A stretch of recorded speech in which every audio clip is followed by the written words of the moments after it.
Bonsoir Monsieur le Bonsoir. maire. Nous reprenons les rendez-vous du Facebook Live aujourd'hui et nous rappelons aux auditeurs qu'ils peuvent poser leurs questions en direct sur la page Le Mans une marque. Et nous allons commencer par répondre aux questions qui ont été posées lors du dernier Facebook Live et auxquelles nous n'avons pas eu le temps de répondre. Alors, nous allons commencer avec les interventions de Christophe Guégan et Johan Sega qui souhaitent prendre des nouvelles de votre santé. Qui me regardent, qui sont tombés, je vais faire de prévisions et d'assurance totale, mais il me semble que ma présence sur le terrain, au bureau, dans les débats, montre en tout cas une capacité à faire face aux responsabilités. Alors, nous passons à la question de Jérôme Bouvet. Monsieur le maire, bonjour. Beaucoup trop de locaux commerciaux vacants dans le centre-ville, rue Gambetta, rue Nationale, etc. Que faire pour redynamiser le commerce de centre-ville? Je crois qu'il faut prendre... Il y a plusieurs centres-villes. Dans l'hypercentre, autour du centre Saint-Jacobin de Bolton, il n'y a pratiquement pas de vacances. Il y a même un taux qui est inférieur au taux national. La situation de la rue nationale, la rue des Minimes, il n'y a pas de vacances non plus. On commence à avoir des problèmes sur la rue nationale et sur Gambetta. Alors, le prochain conseil de métropole sera saisi d'un certain nombre de dispositions touchant à l'embellissement du cœur de ville. On a commencé avec la rue des Minimes, on va poursuivre dans les piétonnières. À l'arrivée de logements supplémentaires, c'est le cas pour la Visitation, près de 300 logements. À la recherche, à l'arrivée d'enseignes et à la recherche d'enseignes manquantes, à la mise en place de formules un peu originales de location, et peut-être en recrutant un manager de centre-ville pour créer les dynamiques nécessaires. Alors, nous avons une intervention de Nathalie BRD, qui ne demande pas la gratuité sur le stationnement, mais demande de faire des zones bleues qui font forcément le turnover des véhicules. Des villes pratiquent cela depuis peu. Là aussi, la verbalisation serait possible et donc pas de voiture à la journée. Et pour moi, cela serait positif pour les commerçants du centre-ville. Car non, ce n'est pas un cliché. Réellement, beaucoup de consommateurs ne viennent plus en ville à cause du stationnement payant et onéreux, contrairement aux grandes surfaces où le stationnement est gratuit. Moi je constate une progression de mes recettes de parking. L'augmentation de l'usage des parkings ne cesse pas. Il faudra peut-être se mettre, peut-être faut que je diffuse ces documents, mais depuis quelques années, il y a une progression régulière. La zone bleue, plus aucune ville, plus qu'une grande ville ne pratique ce vieux système. Par contre, on a ouvert le débat sur la gratuité à l'heure du déjeuner, sur l'extension, sur les modulations tarifaires. On a inventé les soirées à 1 euro à partir de 18h. Le dimanche, pour le marché, c'est gratuit. Donc il y a des modulations. Je n'écarte pas que pour décembre prochain, on regarde comment on peut faire de nouvelles modulations, mais attention, ce qu'il faut, c'est avoir dans nos parkings des gens qui viennent pour le commerce et non pas des gens qui les occupent en permanence. Si jamais vous prenez des mesures trop larges, ce n'est pas les clients qui viendraient, c'est les gens qui travaillent au Mans, qui occuperaient le parking toute la journée, et ce serait contre l'intérêt des commerçants eux-mêmes. On a 6000 places de parking en cœur de ville, à proximité complète des magasins. Quand vous êtes en périphérie, les embouteillages, j'enverrai un jour des photos, on est souvent parqué à 600 mètres, 700 mètres, partant de pli. Le confort aujourd'hui donné par les 6000 places de cœur de ville est, me semble-t-il, supérieur à ce qui se passe certains samedis en périphérie, dans les embouteillages. Par ailleurs, regardez, il y a aussi une crise du commerce de périphérie. Comme c'est pas que le commerce, évitons les clichés. Je sais que les clichés, c'est très dur à combattre. Donc je rappelle, l'hypercentre, il y a un taux d'occupation supérieur à la moyenne nationale. C'est vrai que le commerce s'est déplacé vers Étoile Jacobin, alors qu'il y a 30 ans, ce n'était que la rue nationale, qui, jusqu'à Victor Hugo, se porte encore relativement bien. Alors, il y aura des redistributions, des redéploiements, des reconversions, mais à nous de montrer, aux commerçants aussi, à travers le comportement, ce qui est le cas, la qualité de l'accueil, ce qui est le cas. Aujourd'hui, chacun peut faire sa part dans le redressement du commerce qui concerne toutes les villes. Je ne connais pas une ville qui ne sera concernée par cette question. Alors, nous avons une question de Alpha Zayos Ouedraogo. Bonjour, monsieur le maire. Bonjour. Quand est-ce que les services culturels auront plus de moyens pour relancer la culture des quartiers, pour mettre fin à la solitude des adultes et des jeunes, car un pays sans 50% de culture crée de la haine? Vraiment, mais c'est en faux. L'ESPAL, je pense que mon interlocuteur, c'est où c'est l'ESPAL, plein milieu des quartiers. Les médiathèques, quartier sud, je pense qu'il sait où c'est. Vous savez, peut-être qu'il ne va pas. Ces médiathèques, la MJC, quartier sud, il y a une offre aujourd'hui culturelle sur les quartiers qui est considérable. En même temps, il faut que les quartiers aient accès à l'offre culturelle de centre-ville. Le tram le permet. On a le théâtre, on a les cinémas, on a le palais des congrès. Donc vraiment, on n'a pas baissé les moyens financiers de la culture, et il me semble qu'il y a aujourd'hui une offre culturelle, aussi bien dans les quartiers que dans le centre-ville, qui est très très forte. On peut toujours améliorer, on peut toujours tenir compte des goûts. Par exemple, le conservatoire fait de plus en plus des opérations de formation dans les écoles, dans les collèges. Nous jugeons des accords total avec ce jugement. Et je crois que c'est partagé par beaucoup de nous. On n'a pas assez de soirées pour voir tous les spectacles qui sont proposés au Mans. Chacun en convient. Alors, une constatation de Christine Lamourou. La rue Alfred de Musset est victime de nombreuses dégradations. Propriétaire d'un cabriolet, j'ai dû prendre un garage fermé pour dormir tranquille. Quelle salle? Alors, la rue Alfred de Oui. Musset. Voilà, qui donc regrette, propriétaire d'un cabriolet, qu'elle ait dû prendre un garage fermé pour dormir tranquille. Non, attendez. Il y a un jour, il faudra avoir ce débat. Quand on a une voiture, on a un garage. Considérez que l'espace public, la nuit, est un garage.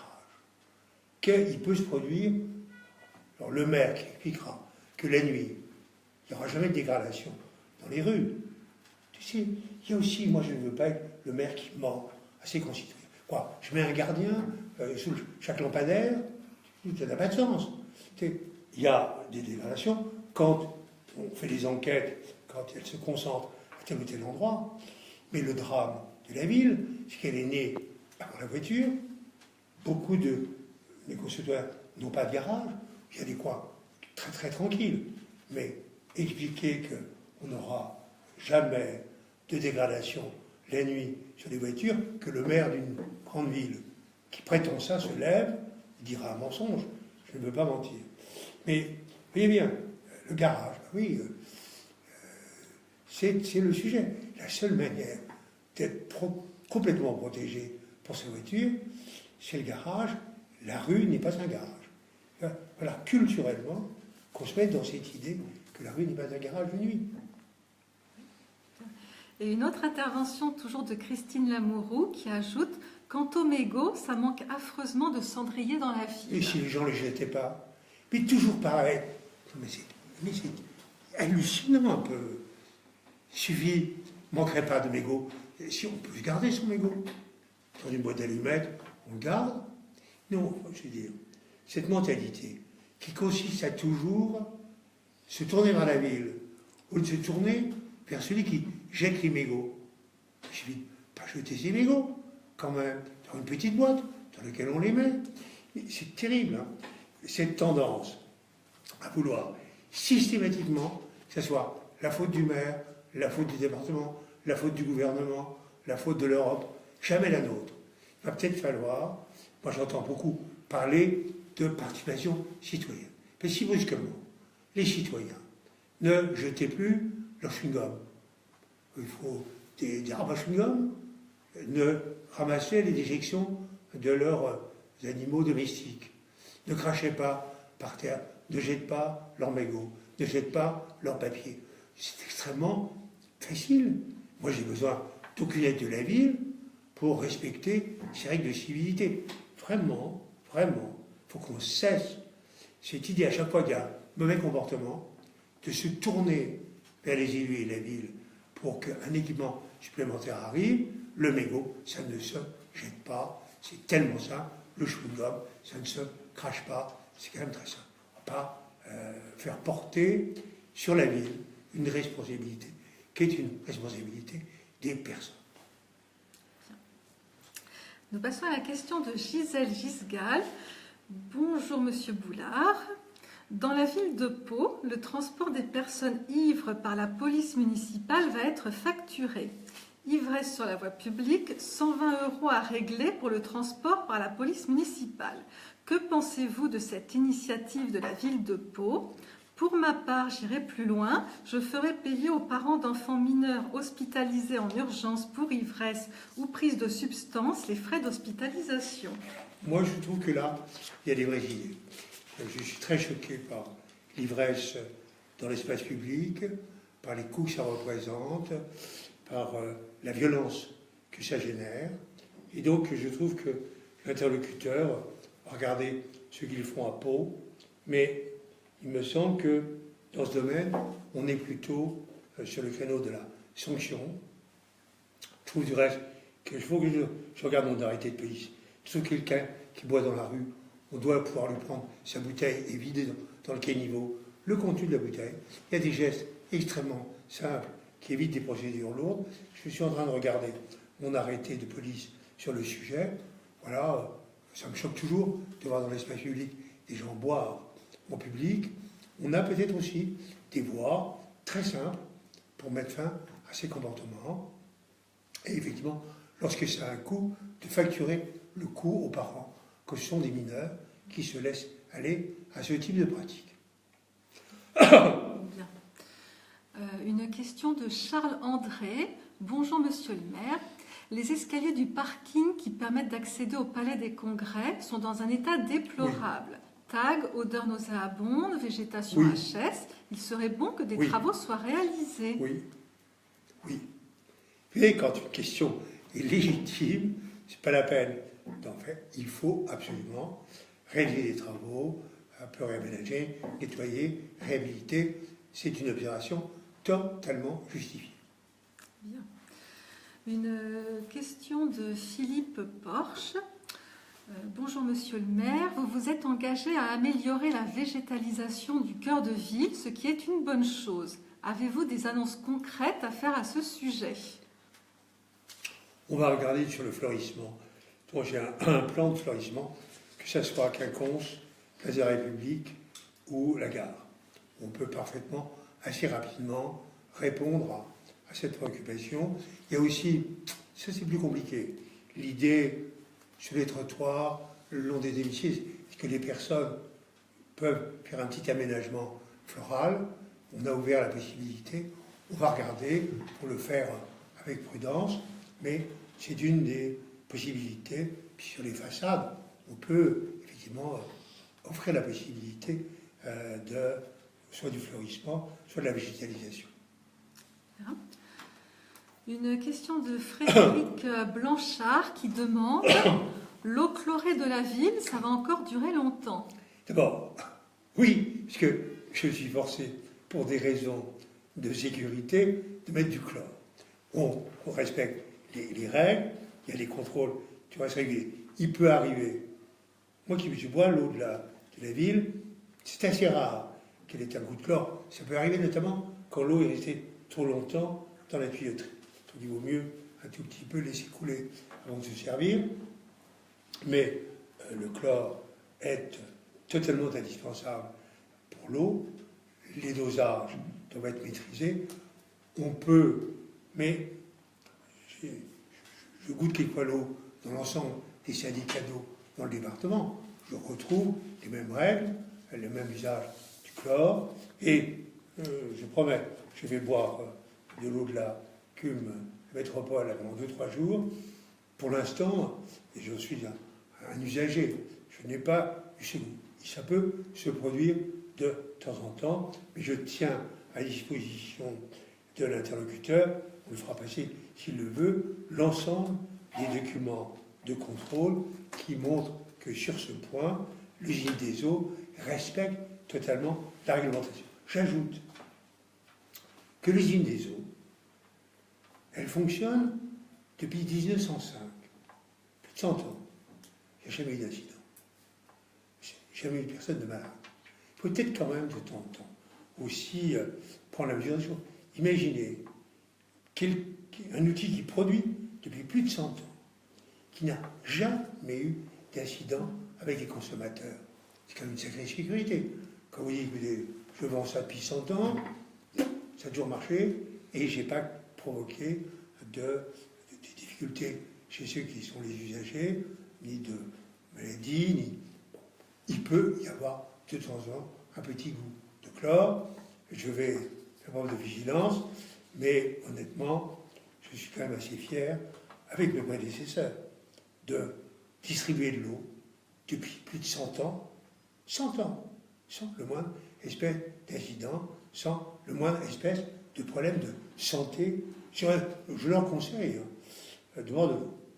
Et après tout, de temps en temps, boire de l'eau de la cume par rapport, quand on achète de l'eau, c'est quand même assez cher.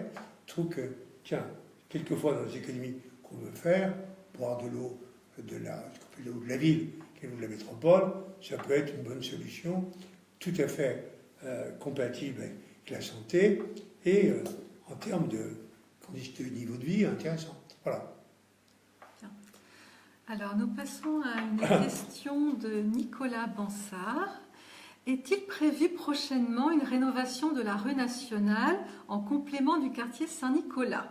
Où en est le projet de halle couverte dans le quartier Gambetta? On a donné priorité au quartier Saint-Nicolas. Les commerçants veulent un échéancier dans le temps. Ils ne veulent pas des travaux permanents. Donc ça viendra après. On a discuté avec les commerçants. Il y a des périodes où il faut interrompre les travaux, période de commerce. Et donc, il faut forcément du temps pour réaliser ces travaux. La rue Gambetta appellera aussi des travaux. Je remarque du reste, on a élargi les trottoirs en haut de la rue Gambetta jusqu'à Vittorio. Après, c'est le monde du commerce qui n'a pas voulu que j'élargisse les trottoirs. Or, le commerce fonctionne nettement mieux dans le haut parce qu'il y a des trottoirs larges. Il y a quelquefois des réticences, des refus qui se retournent contre les commerçants. Donc on a fait des aménagements. Dans le haut de la rue nationale, on a à probablement faire des reconversions d'un certain nombre de commerces, mais je ne peux pas faire les travaux partout en même temps. On a fait rue des Minimes pour plus de 2 millions d'euros. On fait les travaux actuellement en cœur de ville piétonnier.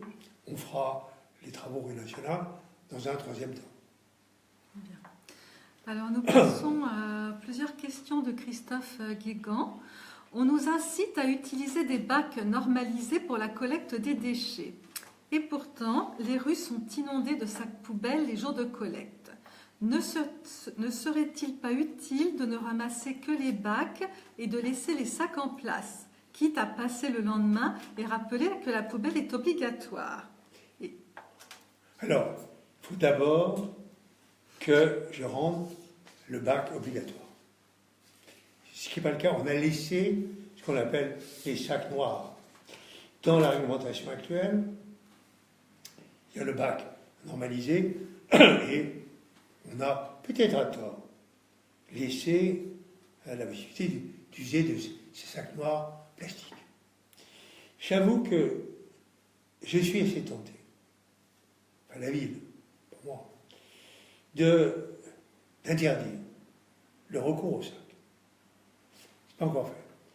J'avoue que l'idée de l'interlocuteur, ne serait-ce que pour montrer aux voisins le comportement, à partir du moment où on aura interdit, pas ramasser une journée, pour des raisons d'hygiène, mais c'est jamais très bien, bon, tiens le voisin, ben oui, on le verra, parce qu'il n'a pas de bac, et rendre obligatoire le fait d'avoir un bac. Il y a des villes où tout le monde est tenu d'avoir un bac.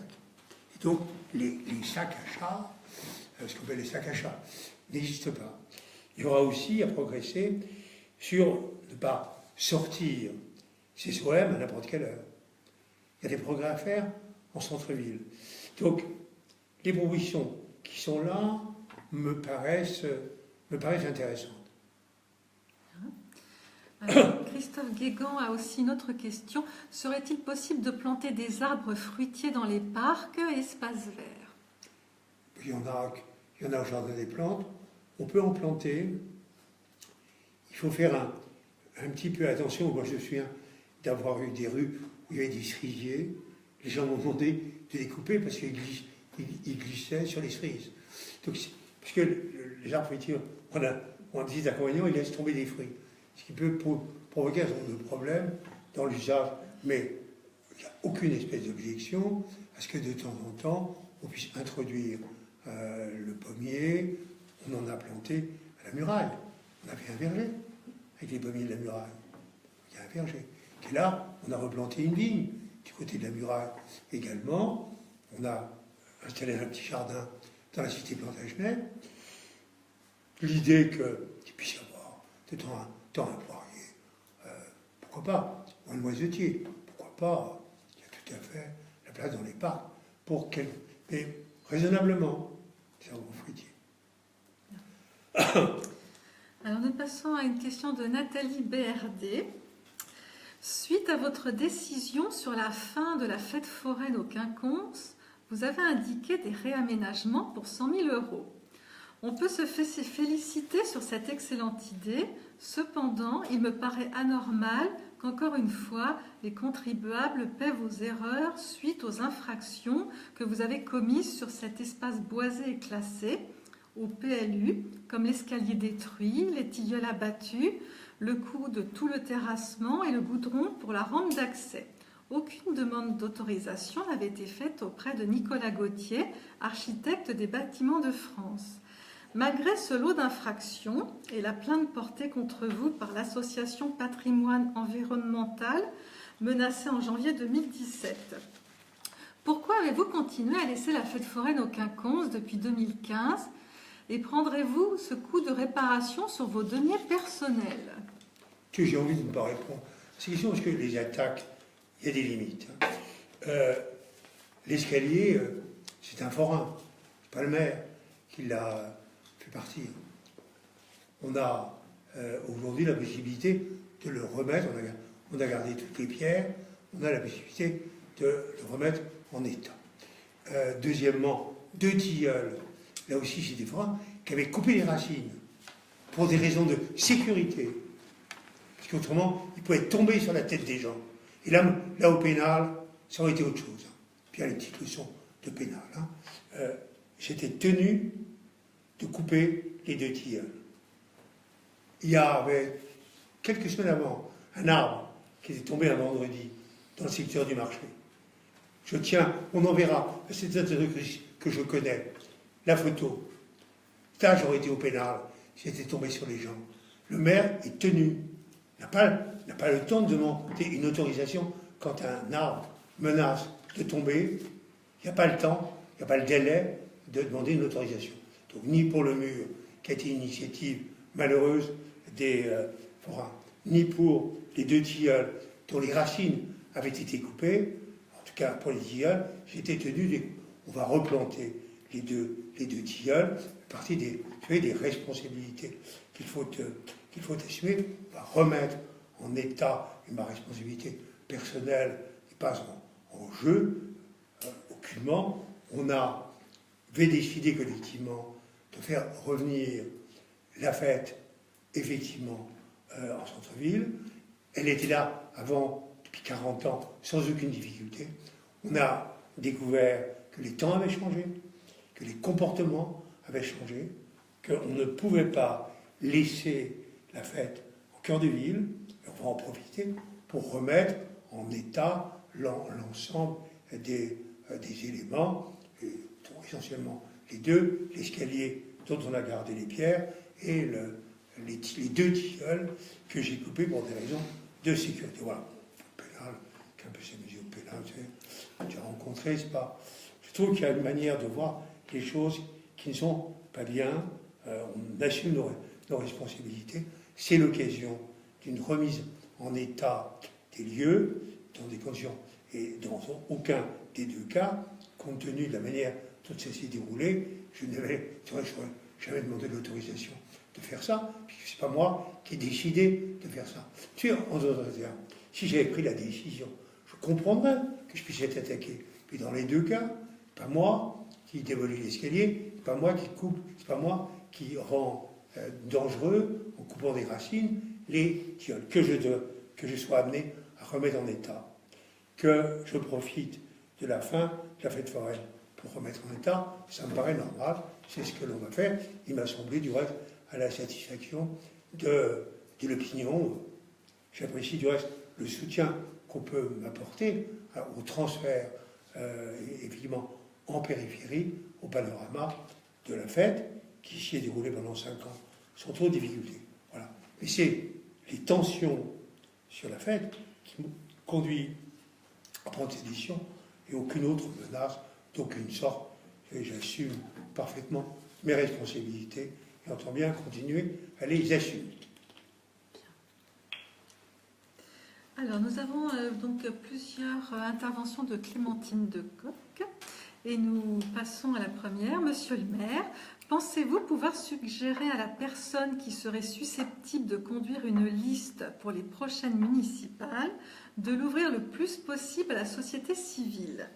Vous aviez fait ce choix en 2014 avec une jeune femme et quel parcours! Aussi, en 2020, il serait bien de poursuivre et de ne pas recaser des personnes qu'on a trop déjà vues, même s'il faut des personnes d'expérience aussi. Bon, c'est vrai qu'en 2014, j'ai l'intuition qu'il faut élargir nos listes. Il ne faut pas opposer entre les militants, les élus qui ont une expérience et les gens qui ont eu des responsabilités dans le cadre de leur profession, de leur association. C'est le cas, de son nom, de Marlène Schiappa, qui je fais signe, qui me dit oui, et qui va avoir après, effectivement, les engagements, les responsabilités légitimes qui sont les siennes. Cette réussite dans l'ouverture à la société civile m'amène à passer ce message.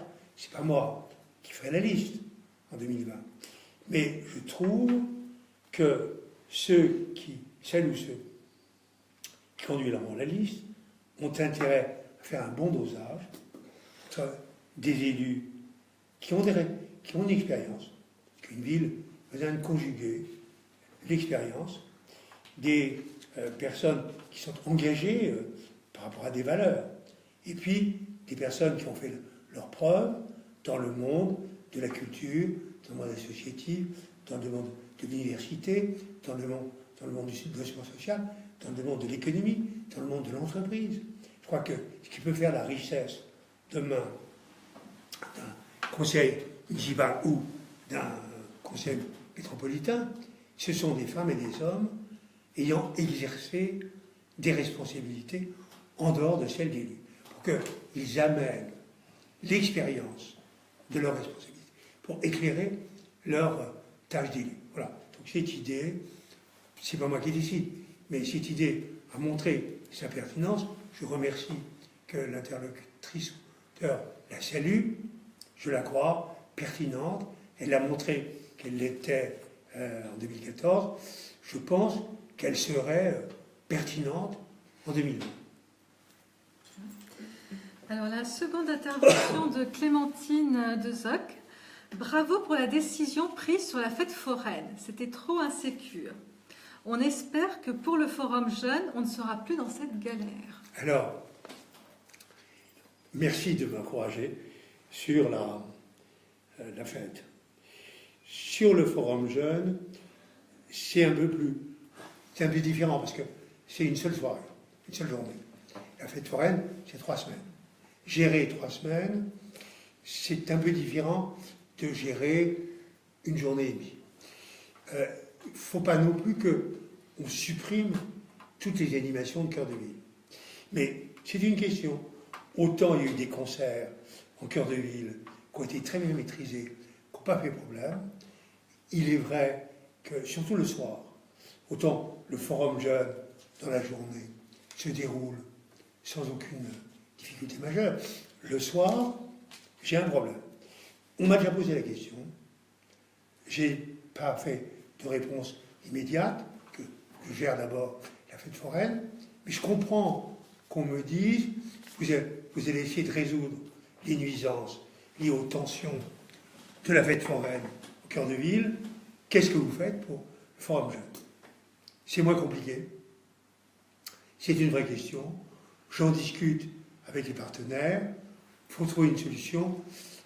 Le succès que ça a dans la journée m'amène à... Puis je te dis, c'est pas 8 jours, c'est pas 15 jours, pas 3 semaines. Si c'est 15 jours ou 8 jours, je dirais on arrête.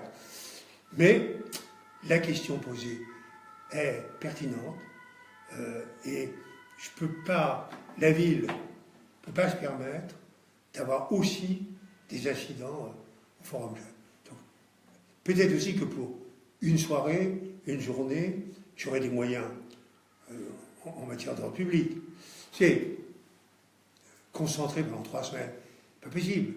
Avoir les moyens qu'on a eus pour que la fête puisse se terminer, qui sont venus des villes autour. Le préfet, à juste titre, a dit que vous ne pouvez pas l'avoir pour 3 semaines. Pour une soirée, peut-être qu'un renforcement des moyens touchant à l'ordre public peut permettre, je dis bien pour une soirée, peut permettre de maîtriser les choses. Mais on comprend que ce n'est pas la même chose. Entre 3 semaines et une soirée, les problématiques sont un petit peu différentes. Mais la question posée, elle est logique, compte tenu de ce qui est apprécié pour ce qui est la fin de la fête foraine de cœur de ville. Et une autre intervention donc de Clémentine Decoq. Quand le collège Roger Vercel va-t-il prendre pour nom Simone Veil? Mais écoutez, c'est un dossier. En fait, je me suis aperçu que la décision de dénomination de ce collège datait de 68. C'était la municipalité de l'époque, la ville, qui avait donné le nom. Et à l'époque, le débat sur les écrits antisémites, horriblement antisémites de Roger Vercel, n'avait pas eu lieu. Je crois que ces écrits étaient oubliés. La municipalité vient d'abroger sa délibération. Et donc, normalement, sauf si une autre collectivité a donné le nom de Roger Vercel, ce nom est supprimé. Mais ça, seul le département peut répondre. J'ai écrit au département en disant, est-ce que vous, de votre côté, avez pris une délibération, puisque la seule délibération que je connaissais était celle de la ville, et elle est abrogée, et donc pour ce qui est de la ville, le nom est supprimé.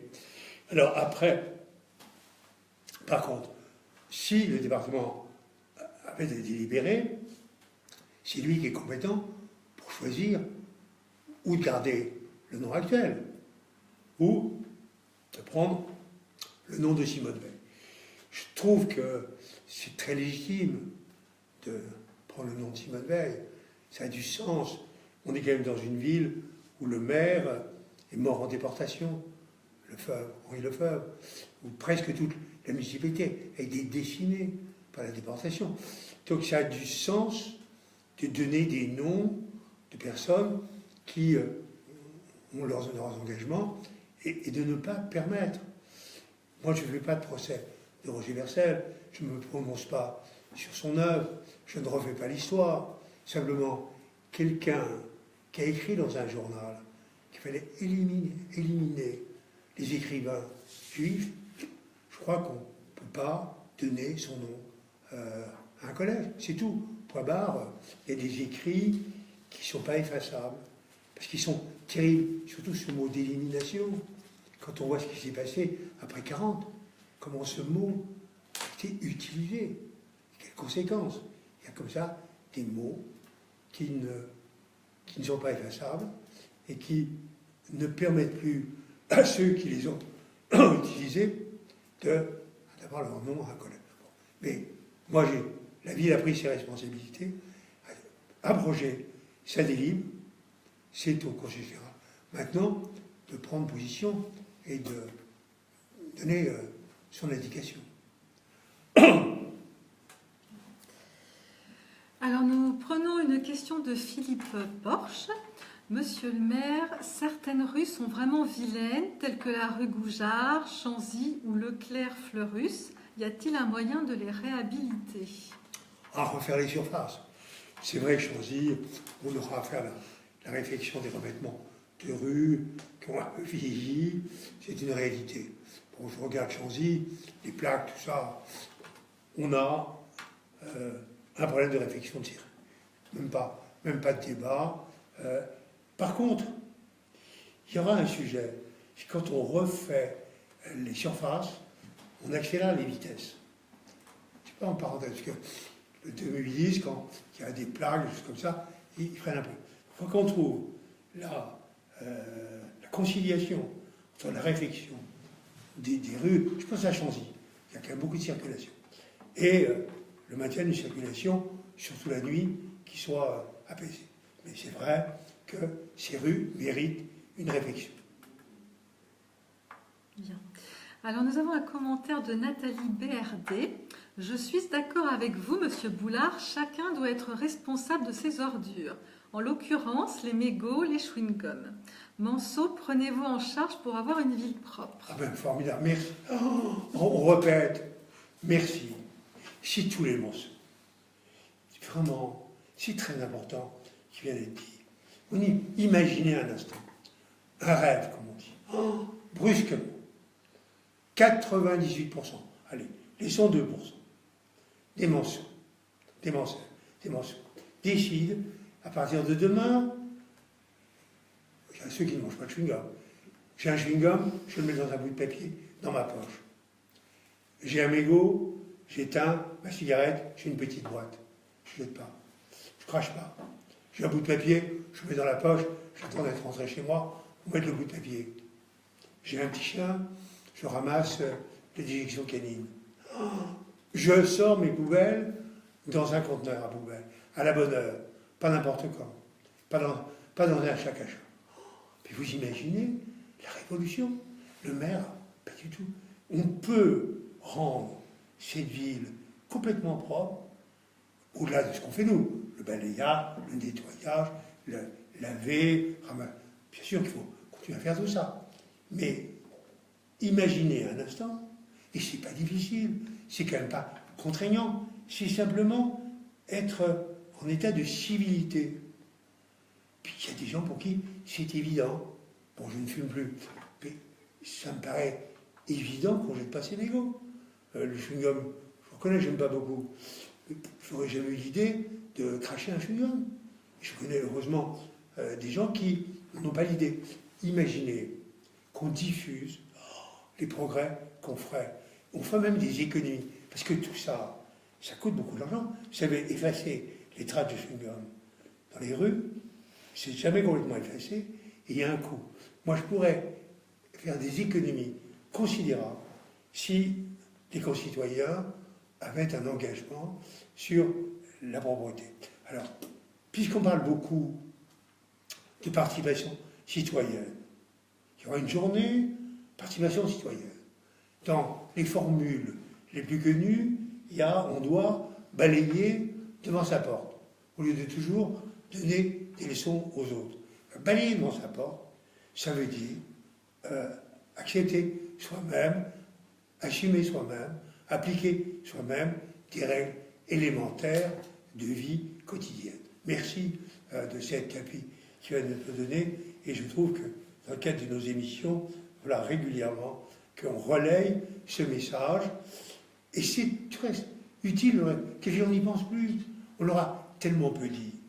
Ça paraît un acte tellement banal, d'une certaine manière. C'est un acte peu banal.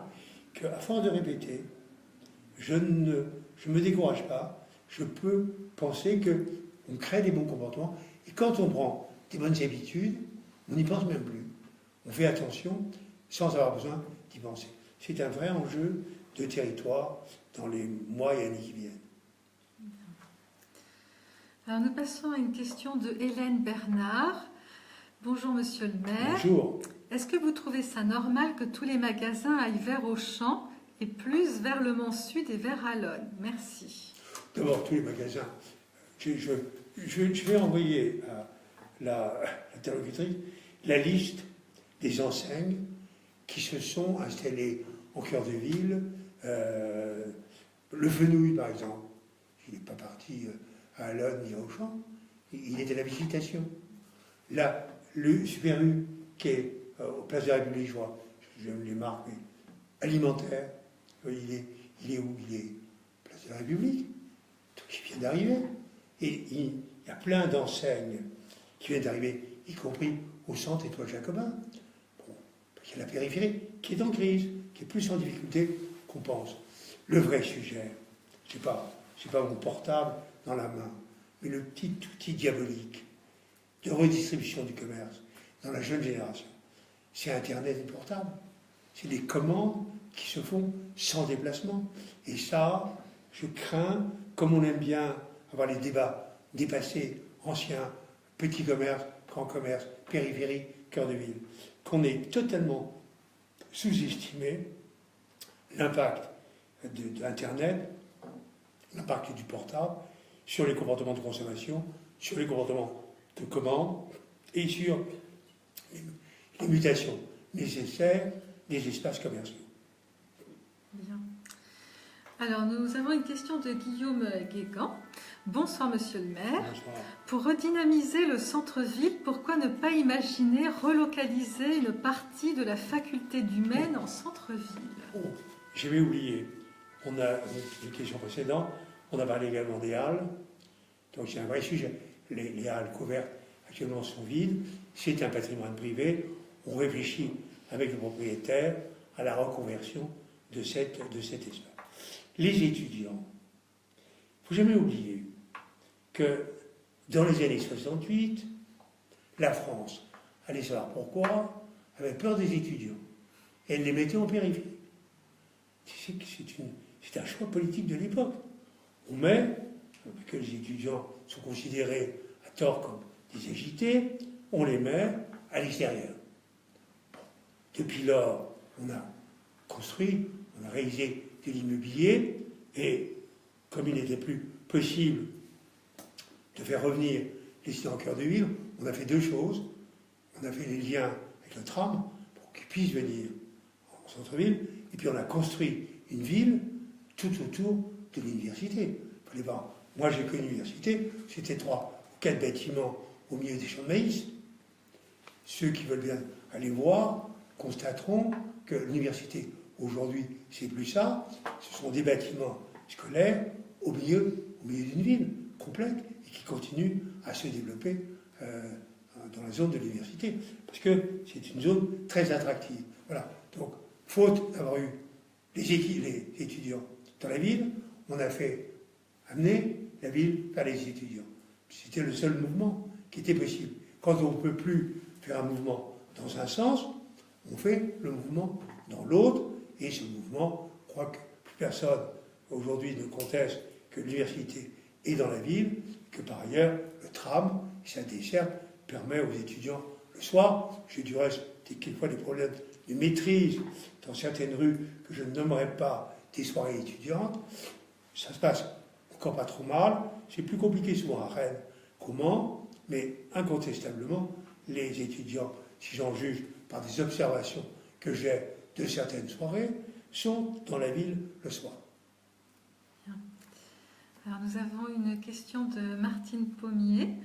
Monsieur le maire, avez-vous des projets pour redonner à la ville de la sécurité? Car actuellement, il ne se passe pas un jour sans qu'il n'arrive de la violence gratuite dans notre ville. Nous avons peur pour nos enfants qui rentrent de l'école et je ne vous parle pas pour les plus vieux qui sortent le soir, qui se font tabasser presque à mort pour une cigarette, un portable ou rien. Actuellement, ma ville me déçoit beaucoup. Elle n'est pas accueillante, elle est sale. Sur les rocades, il y a plein de papier dans les arbustes. J'ai évité de ne pas répondre à des caricatures. Il y a un moment, il faut savoir ne pas caricaturer sa ville, ne pas en dire du mal. Croire qu'on embête le maire parce qu'on dit du mal de sa ville. Je sais que les élections arrivent, je sais que ça va se multiplier. Moi, je vois le mercredi, arrêtons quoi, le samedi, le mercredi, je vois des femmes et des hommes qui viennent en ville, ils sont nombreux. Il n'y a pas de problème de tranquillité dans la journée. Je vois plein de gens au cinéma le soir, j'y vais, au pâté, il n'y a plus de cinéma en cœur de ville. Tout le monde m'explique que la cité Plantagenet est une merveille. On est en train de faire des fouilles archéologiques au pied de la cathédrale.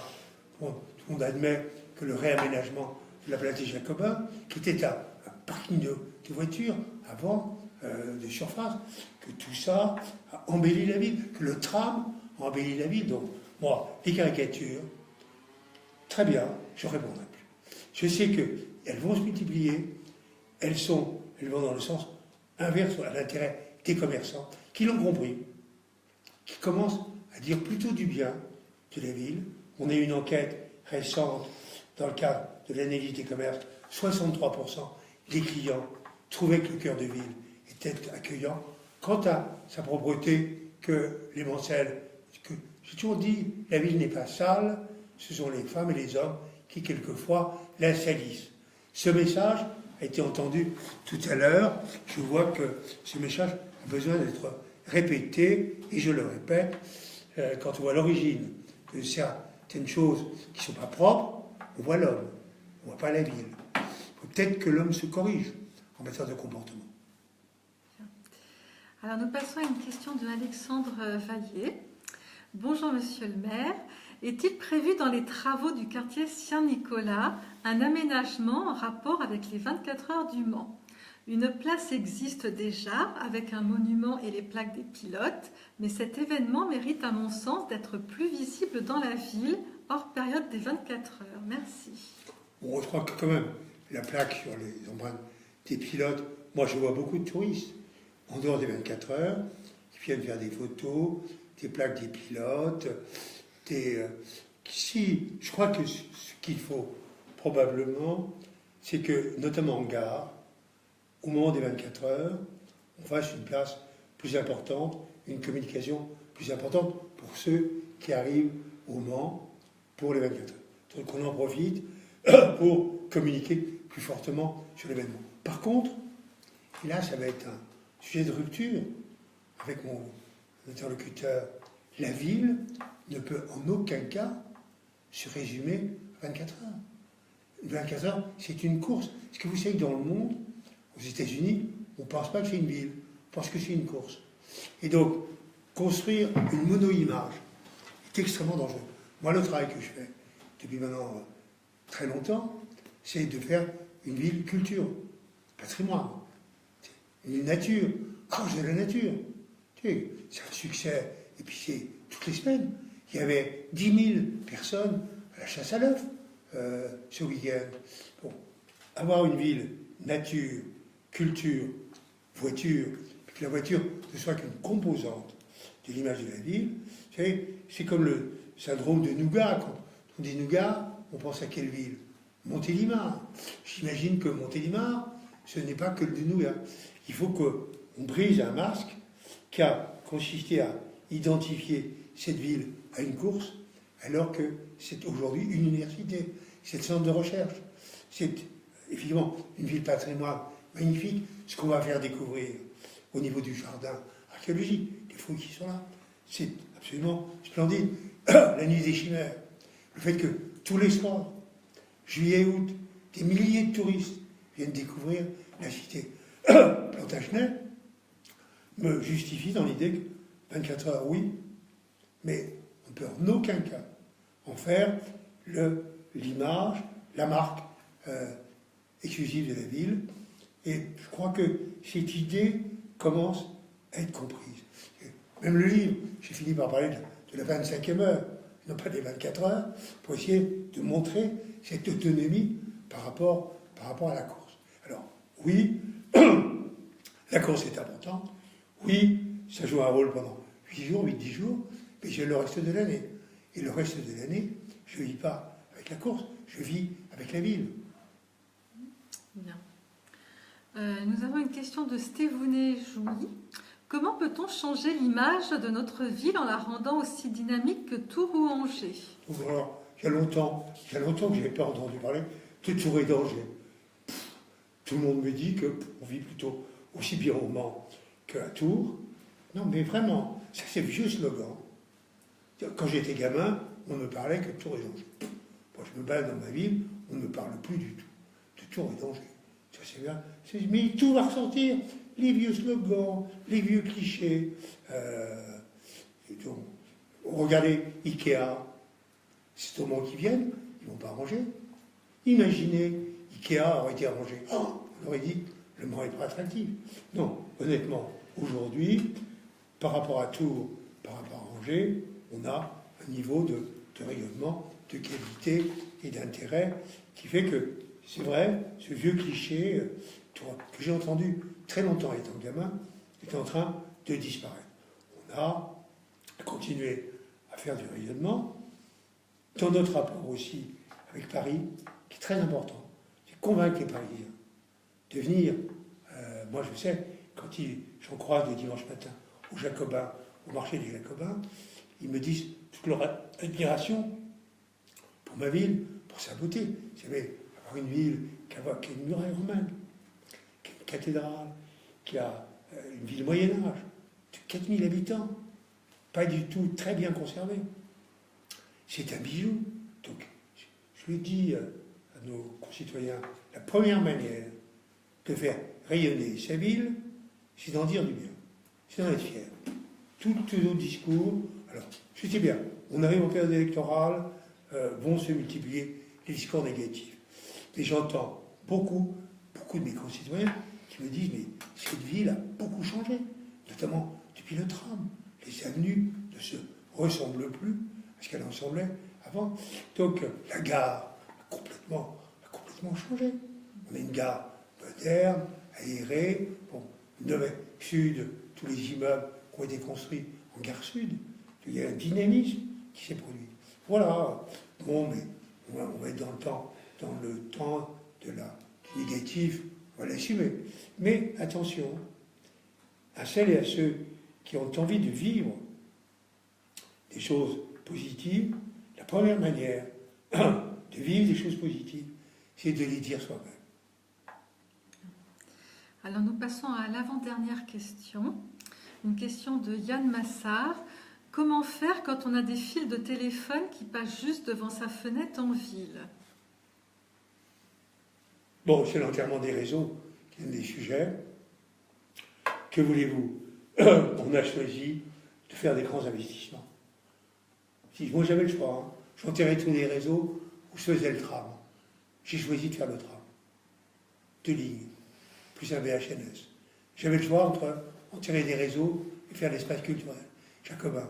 J'ai choisi qu'on fasse l'espace culturel Jacobin. J'assume. C'est vrai qu'il y a des fils. Progressivement, certains lotissements, on a enterré les réseaux. C'est la responsabilité, entre parenthèses, des télécoms. Et non pas. C'est ça qui est extraordinaire. Tiens, j'ai un fil électrique, tiens, j'ai un câble téléphonique, je ne vais pas voir le porteur de l'activité qui vend des services avec ce support électrique ou ce câble, j'interpelle le maire. C'est un jour qu'on dise à chacun sa responsabilité. Vous avez des fils électriques, vous avez des câbles téléphoniques, vous les enterrez, c'est quand même à vous de mettre de l'argent dans l'enfouissement. Pas toujours vous, pas toujours les contribuables locaux. Alors nous passons à la dernière question, donc une question de Johann Roustel. Monsieur le maire, aujourd'hui débute le Tour de la Sarthe Pays de la Loire. À quand un retour au Mans pour une étape finale? Oui, bon. Vous savez, on fait évidemment tellement beaucoup de choses qu'on a renoncé. Ça reste ouvert. Hein. Bon, on a beaucoup d'épreuves sportives sur le banc. Le foot, le basket, le foot, le basket, pas rien, l'hippodrome, les crosses, Cross-West France. Bon, c'est ce qui nous a amené à un moment à dire, bon, on avait fait la côte de Gazonfier, je ne sais plus où ça en est, les courses n'étaient pas arrêtées. Je ne carte pas, hein, mais pour l'instant, il y a tellement de villes, des petites villes, des petits villages qui souhaitent avoir le circuit de la Sarthe. J'ai indiqué qu'en aucun cas, après tout, je comprends pourquoi une ville, une moyenne, a envie d'avoir le circuit de la Sarthe. J'ai renoncé à faire une offre concurrente. Bon, voilà la raison de ce choix. Je veux dire, j'ai pas beaucoup de lettres me demandant de rétablir le Mans comme ville-étape. C'est bien, c'est une réussite, c'est beaucoup de succès. À un moment, c'était la dernière étape, puisque l'hôtellerie est au Mans. Donc les équipes sont amenées à effectivement être hébergées au Mans, ce qui est intéressant. Mais tout est ouvert. Il ne faut jamais dire non définitivement. Mais pour l'instant, je reconnais, c'est pas dans les tuyaux, comme on dit. Eh bien, merci Monsieur le maire. Donc, ce Facebook Live est terminé et on se retrouve le mercredi 16 mai à 12h30 pour un nouveau rendez-vous. Très bien.